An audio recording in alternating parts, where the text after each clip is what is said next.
মুখ্যমন্ত্ৰী হিমন্ত বিশ্ব শৰ্মাৰ বিৰুদ্ধে 10টা বিস্ফোৰণ বিধায়ক অখিল গগৈৰ ঝাৰখণ্ডত বিজেপিৰ পৰাজয়ক লৈ হিমন্ত বিশ্ব শৰ্মাৰ বিৰুদ্ধে আক্ৰমণাত্মক ৰূপত বিধায়ক অখিল গগৈ ঝাৰখণ্ডৰ নিৰ্বাচনত অসমৰ পৰা লুটিনি প্ৰায় 3000 কোটি টকা খৰচ কৰিছে হিমন্ত বিশ্ব শৰ্মাই সিন্ডিকেটৰ ধনেৰে ঝাৰখণ্ডৰ নিৰ্বাচনত টকা খৰচ কৰিছিল হিমন্ত বিশ্ব শৰ্মাই হিমন্ত বিশ্ব শৰ্মাৰ বাবে ঝাৰখণ্ডত বিজেপি হাৰিল শনিবাৰে লাজতে হিমন্ত বিশ্ব দিনটো লুকাই থাকিল প্ৰমাণ হ'ল হিমন্ত বিশ্ব ভাৰতীয় ৰাজনীতিৰ চাণক্য নহয় ফ্লপ মাষ্টাৰ হিমন্ত বিশ্ব শৰ্মা কৌটিল্য নহয় হিমন্ত বিশ্ব শৰ্মাই দেশৰ ৰাজনীতি নিয়ন্ত্ৰণ কৰিব নোৱাৰে হিমন্ত বিশ্বৰ উগ্ৰ সাম্প্ৰদায়িকতাৰ পৰাজয় হ'ল কিন্তু অসমত হিমন্ত বিশ্ব শৰ্মাক মহানায়ক হিচাপে দেখুৱাব বিচাৰে হিমন্ত বিশ্ব শৰ্মাৰ সাম্প্ৰদায়িকতাৰ পৰাজয় হ'ল ঝাৰখণ্ডত আদিবাসী স্বাভিমানৰ জয় হ'ল ফেচবুক লাইভ যোগে হিমন্ত বিশ্ব শৰ্মা ঠকা হৰকা কৰিলে বিধায়ক অখিল গগৈয়ে এটা কথা আপোনালোকক কওঁ যে ঝাৰখণ্ডত কালি আমাৰ বিৰোধী শক্তি ইণ্ডিয়াই আমি কালি জয়ী হ'লোঁ কালিৰ দিনটোত চাৰিওফালে আমাৰ বেয়া খবৰ আছিলে আমি মহাৰাষ্ট্ৰত বেয়াকৈ হাৰিছোঁ বিৰোধী দলবিলাক কালিৰ দিনটোত আমি অসমত বেয়াকৈ হাৰিছোঁ বিধ্বস্ত হৈ গৈছোঁ কিন্তু কালিৰ দিনটোৰ একমাত্ৰ ভাল খবৰটো আছিলে যে কালি আমি আপোনাৰ ঝাৰখণ্ডত জিকিছোঁ কালিৰ দিনটোৰ আটাইতকৈ ভাল খবৰ মোৰ কাৰণে আছিলে যে অসমৰ মুখ্যমন্ত্ৰী হিমন্ত বিশ্ব শৰ্মা কালি ধৰাশায়ী হৈছে অসমৰ মুখ্যমন্ত্ৰী হিমন্ত বিশ্ব শৰ্মাক বহুতে মানে কৈ থাকে যে এওঁতো কোনেও পৰাজয় কৰিব নোৱাৰে এওঁতো বিৰাট কৌটিল্য হয় এওঁ নিৰ্বাচনৰ গুৰু আৰু এইটো অসমৰ কাৰণে নহয় গোটেই ভাৰতবৰ্ষৰ কাৰণে সাংঘাতিক ধৰণৰ ডাঙৰ তেওঁ ইলেক্টৰেল দৈন নিচিনা দেখুৱাবৰ কাৰণে চেষ্টা কৰা আমি দেখিবলৈ পাওঁ কিন্তু আচৰিত কালি যদি কেনেবাকৈ ঝাৰখণ্ডত কেনেবাকৈ কালি বিজেপি জিকিলেহেঁতেন NDA জিকিলেহেঁতেন আজিতো চাগে হিমন্ত বিশ্ব শৰ্মাক আকাশত উঠুৱাই দিলেহেঁতেন অসম আৰু ভাৰতৰ সংবাদ মাধ্যমে হিমন্ত বিশ্ব শৰ্মাৰ নিচিনা ডাঙৰ ফিগাৰ নায়েই বুলি ক'লেহেঁতেন কিন্তু আচৰিত কালি মই টিভি চাইছিলোঁ টিভিবিলাকত কালি হিমন্ত বিশ্ব শৰ্মা যে হাৰিছে ঝাৰখণ্ডত যে বেয়াকৈ পৰাভূত হৈছে ঝাৰখণ্ডত যে একদম লাজ পাবলগীয়া অৱস্থা হৈছে কালি যে অসমৰ মুখ্যমন্ত্ৰীয়ে বাহিৰলৈ ওলাব নোৱাৰা পৰিস্থিতি তেওঁ যে যি সপোন তেওঁৰ এতিয়া নতুন সপোন এটা গঢ় লৈছে যে ভাৰতৰ তেওঁ প্ৰধানমন্ত্ৰী হ'ব ভৱিষ্যতে ৰাষ্ট্ৰীয় নেতা হ'ব তেওঁ বিজেপিৰ সেই যিটো সপোন সেই সপোনটো কালি ধূলিচ্ছাত হৈ যোৱাৰ কাৰণে কালি অসমৰ নিৰ্বাচনত জয়ী হোৱাৰ পাছতো তেওঁ ফূৰ্তি কৰিব পৰা নাই কিন্তু আচৰিত কথা কালি টিভিত কোনো এটা টিভিত ভালকৈ দিছে এটা টিভিত মই দেখিছোঁ অকণ সৰুকৈ নিউজ এটা কৰিছে কিন্তু ক'তো ভালকৈ হিমন্ত বিশ্ব শৰ্মা যে কালি বেয়াকৈ হাৰিলে আৰু কালি যে ঘৰৰ পৰা ওলাব নোৱাৰা পৰিস্থিতি হিমন্ত বিশ্ব শৰ্মা এই কথাটো ক'তো নিউজ নাই কিন্তু যদি কালি ঝাৰখণ্ডত জিকিলেহেঁতেন NDA বিজেপি যদি জিকিলেহেঁতেন তেতিয়াহ'লেতো আজি বেলেগ নিউজ নাথাকেই আৰু কালিৰ টিভিত আৰু আজিৰ গোটেই বাতৰি কাগজবিলাকত মই শিলচৰত আছোঁ গতিকে অসমীয়া আৰু ইংৰাজী বাতৰি কাগজবিলাক মই ভালকৈ পোৱা নাই কিন্তু আমাৰ যিটো ৰিচাৰ্চ টীম ৰাইজৰ দলৰ তেওঁলোকে মোলৈ প্ৰথম পৃষ্ঠাবিলাক পঠিয়াই দিছে বাতৰি কাগজৰ প্ৰথম পৃষ্ঠাবিলাক বাতৰি কাগজৰ কোনো এখন প্ৰথম পৃষ্ঠাতে অসমীয়া বাতৰি কাগজৰ কোনো এখন বাতৰি কাগজৰ প্ৰথম পৃষ্ঠাত অসমৰ পৰা ওলোৱা ইংৰাজী বাতৰি কাগজৰ প্ৰথম পৃষ্ঠাত ক'তো এইটো কথা নাই যে হিমন্ত বিশ্ব শৰ্মাই দপদপাই থকাৰ পাছতো হিমন্ত বিশ্ব শৰ্মাই টকা ইনভেষ্ট কৰাৰ পাছতো মই জনামতে হিমন্ত বিশ্ব শৰ্মাই ঝাৰখণ্ডত অসমৰ পৰা নি 3000 কোটি টকাতকৈ বেছি টকা খৰচ কৰিছে ইলেকশ্যনৰ কাৰণে 3000 কোটি টকাতকৈ কালি হিমন্ত বিশ্ব শৰ্মাই কালি হোৱা যিটো ৰিজাল্ট দিলে ঝাৰখণ্ডত সেই ঝাৰখণ্ডত 3000 কোটি টকাতকৈ বেছি টকা খৰচ কৰিছে অসমৰ পৰা নিয়া টকা অসমৰ পৰা নিয়া টকা কি অসমৰ পৰা চুৰ কৰি নিয়া টকা লুটি নিয়া টকা কি এই যে চুপাৰী চিণ্ডিকেট, কয়লা চিণ্ডিকেট, কাঠৰ চিণ্ডিকেট, গোটেই চব্জিকে ধৰি সকলো মাছৰ চিণ্ডিকেট, মাংসৰ চিণ্ডিকেট, আৰু গোটেই কোম্পেনীবিলাক মানে ট্ৰেন্সপৰ্টেশ্যনৰ চিণ্ডিকেট, আপোনাৰ এই যিবিলাক কি কয় চিমেণ্ট কোম্পেনীৰ চিণ্ডিকেট, তাৰপাছত আপোনাৰ এইটো কি কয় এই চুপাৰী চিণ্ডিকেট, চুপাৰী মানে এইটো যিটো এই যে কি কোম্পেনী এইবিলাক আছিলে চুপাৰী যে কিবা কিবি উলিয়াই যায় পেকেটবিলাকত কি বুলি কয় এইটো, সেইবিলাকৰ চিণ্ডিকেট, সেই চিণ্ডিকেটবিলাকৰ পৰা লোৱা ৩,০০০ কোটি টকা আৰু অসমৰ চৰকাৰী ধনৰ লুটি নোৱা অংশৰ পৰা ৩,০০০ কোটি টকাতকৈ অধিক টকা কালি হিমন্ত বিশ্ব শৰ্মাই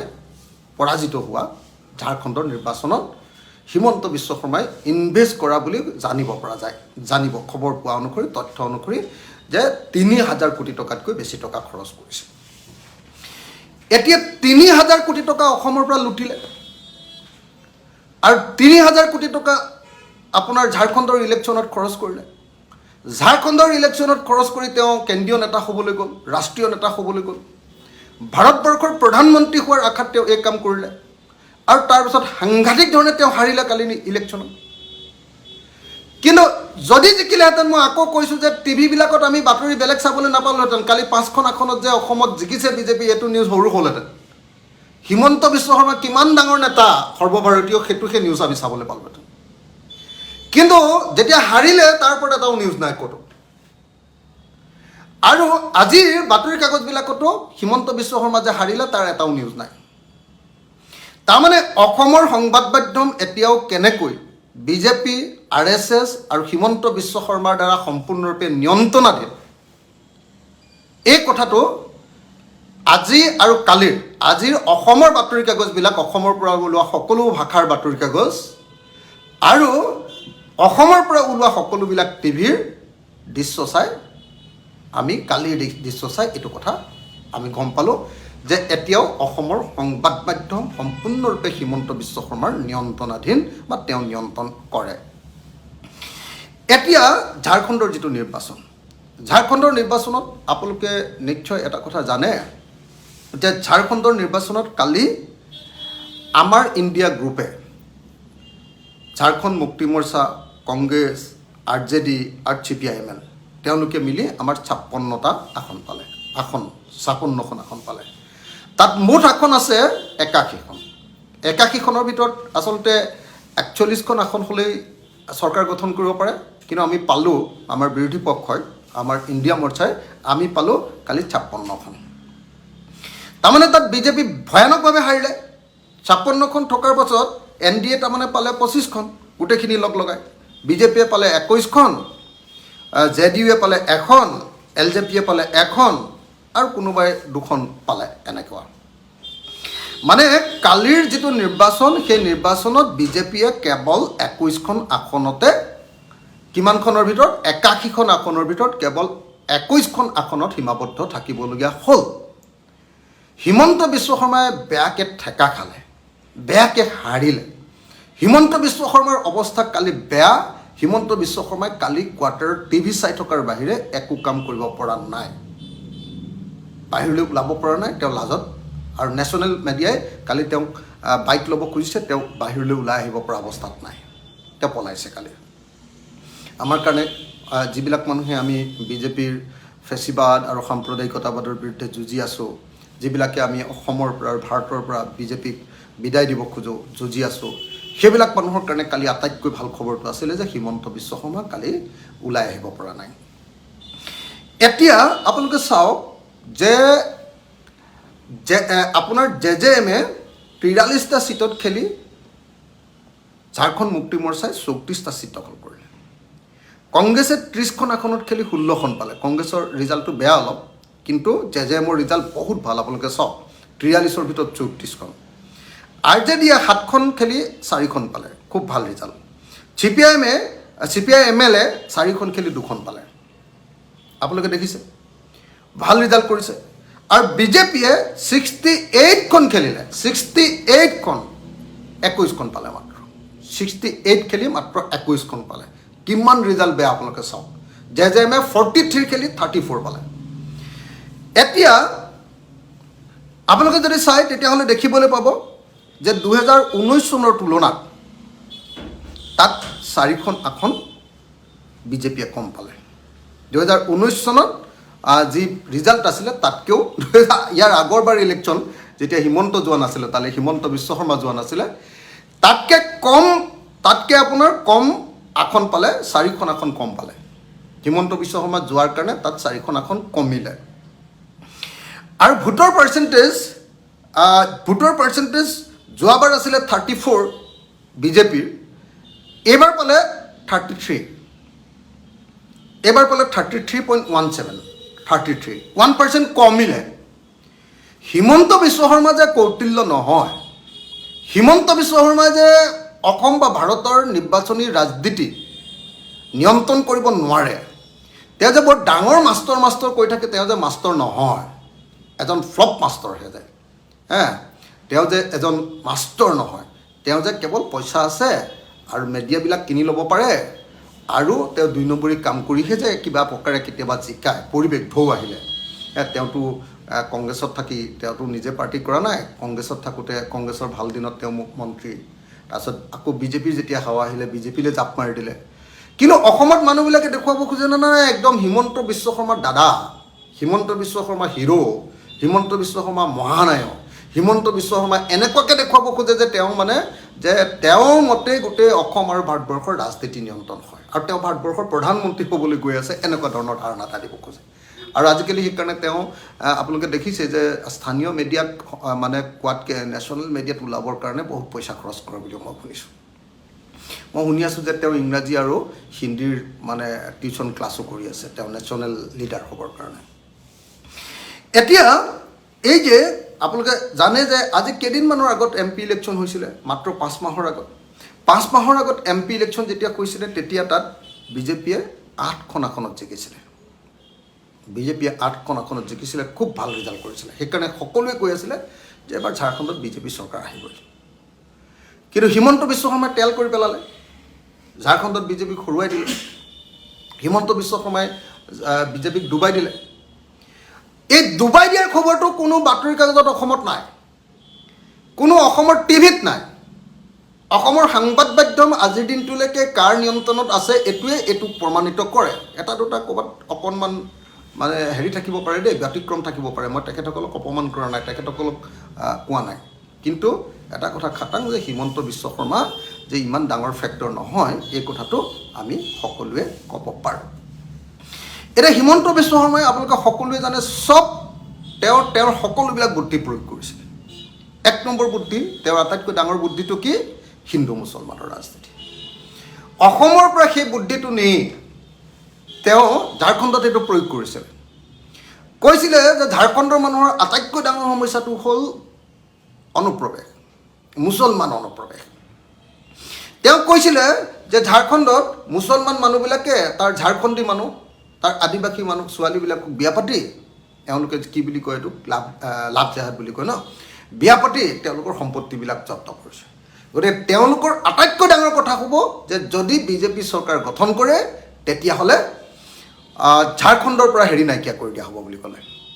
ঝাৰখণ্ডৰ পৰা মানে এই ইনফিল্ট্ৰেশ্যন প্ৰব্ৰজনকাৰীবিলাকক পুৰা খেদি ঘৰ দুৱাৰ ভাঙি দিব আমাৰ অসমত যিটো একদম দিনে ৰাতিয়ে কৰি থাকে হিন্দু মুছলমান সেইটো কৰি দিব বুলি ক'লে কিন্তু তাৰ বিপৰীতে আমি দেখিলোঁ যে ইণ্ডিয়া মৰ্চা বিশেষকৈ JMM মানে ঝাৰখণ্ড মুক্তি মৰ্চাই তেওঁলোকে ক'লে যে নহয় এই বাহিৰৰ এই মানুহবিলাকে বিজেপিয়ে দপদপাই আহি আমি আদিবাসীৰ আমাৰ স্থানীয় মানুহৰ আমাৰ আদিবাসী সত্তাটো ইহঁতে নাইকিয়া কৰিব খুজিছে আদিবাসী একলগ হ'ব লাগে আমাৰ আঞ্চলিকতাবাদ আমাৰ জাতীয়তাবাদক ইহঁতে ধ্বংস কৰিবলৈ আহিছে ইহঁতে আদিবাসীৰ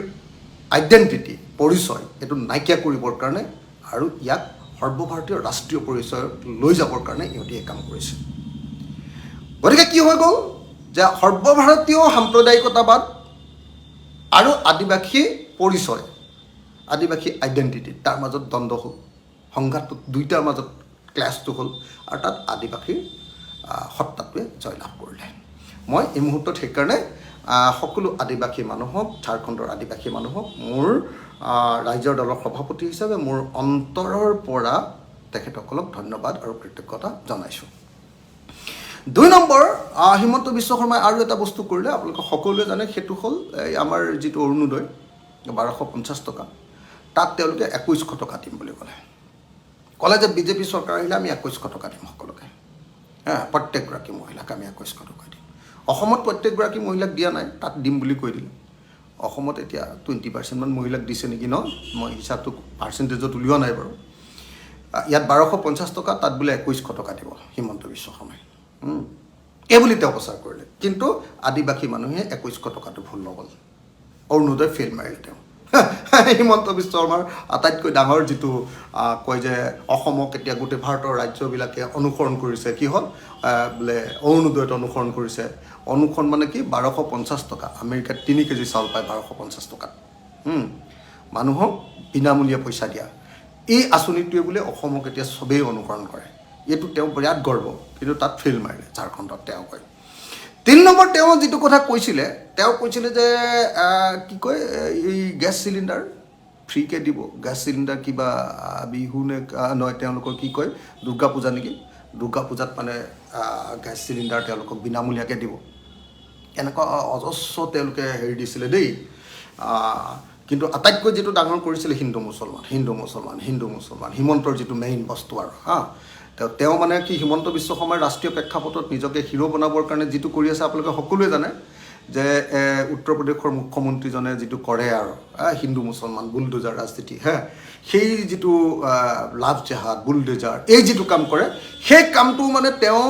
উত্তৰ প্ৰদেশৰ মুখ্যমন্ত্ৰীৰ সমানে জোৰে জোৰে কৈ তেওঁ লিডাৰ হ'ব খোজে আৰু যিহেতু উত্তৰ প্ৰদেশৰ মুখ্যমন্ত্ৰী যোগীৰ পৰা মানে নৰেন্দ্ৰ মোদী ডাঙৰীয়া আৰু হেৰিয়াৰ ভয় আছে অলপ কি কয় নৰেন্দ্ৰ মোদী ডাঙৰীয়া আৰু Amit news desk Sarupathar plus